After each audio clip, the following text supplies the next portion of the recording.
आपको पता है कि आप प्रकृति से कितना कुछ सीख सकते हैं? इसका आंसर है बहुत कुछ।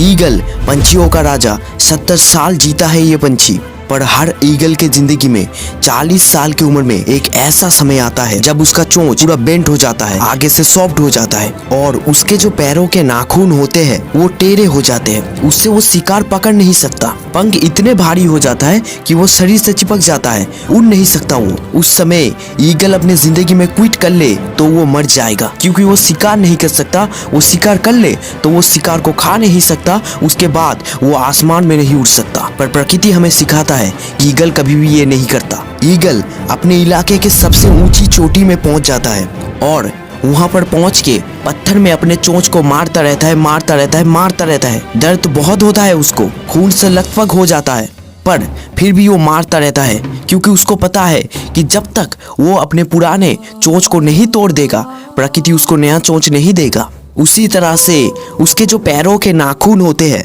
वो नाखूनों को वो पत्थर में घिसता रहता है। बहुत पेनफुल प्रोसेस है, पर वो घिसता रहता है जब तक वो नाखून उखड़ ना जाए, क्योंकि उसको भी पता है कि जब तक वो अपने पुराने नाखून त्याग नहीं देगा, तब तक प्रकृति उसको नया नाखून नहीं देगा। यहाँ पर खत्म नहीं हो जाता दोस्त।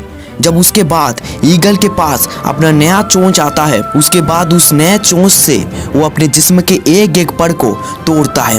बहुत दर्द होता है उसको, पर उसको भी पता है कि जब तक वो अपने पुराने भारी पड़ को नहीं तोड़ देगा, तब तक प्रकृति उसको नया पड़ नहीं देगा और तब तक वो आसमान में शान से नहीं उड़ सकता। इसी तरह से हर एक ईगल को अपने जिंदगी में ऐसे प्रोसेस से गुजरना पड़ता है और उनके जिंदगी के 6 महीने के कठिन समय के बाद ईगल एक नए रूप में 30 साल और जीता है। तो ईगल से हम ये सीख सकते हैं कि हमारे जिंदगी में हमें सफल होना है तो हर दिन हमें चलना पड़ेगा, हर दिन हमें चुनौतियों से लड़ना पड़ेगा। और हम इससे ये सीख सकते हैं कि हमारे कंफर्ट जोन में रह के हम कभी भी सफल नहीं हो सकते।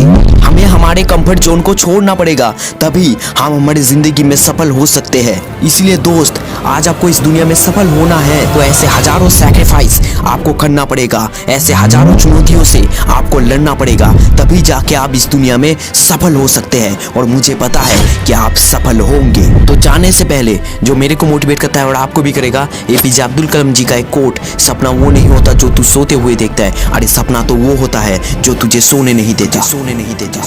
तो मैं सिम्टू बॉय आपसे मिलूंगा एक नया वीडियो में। तब तक के लिए गुड बाय, जय हिंद। अपने सपने पूरे करते रहो and you can do it.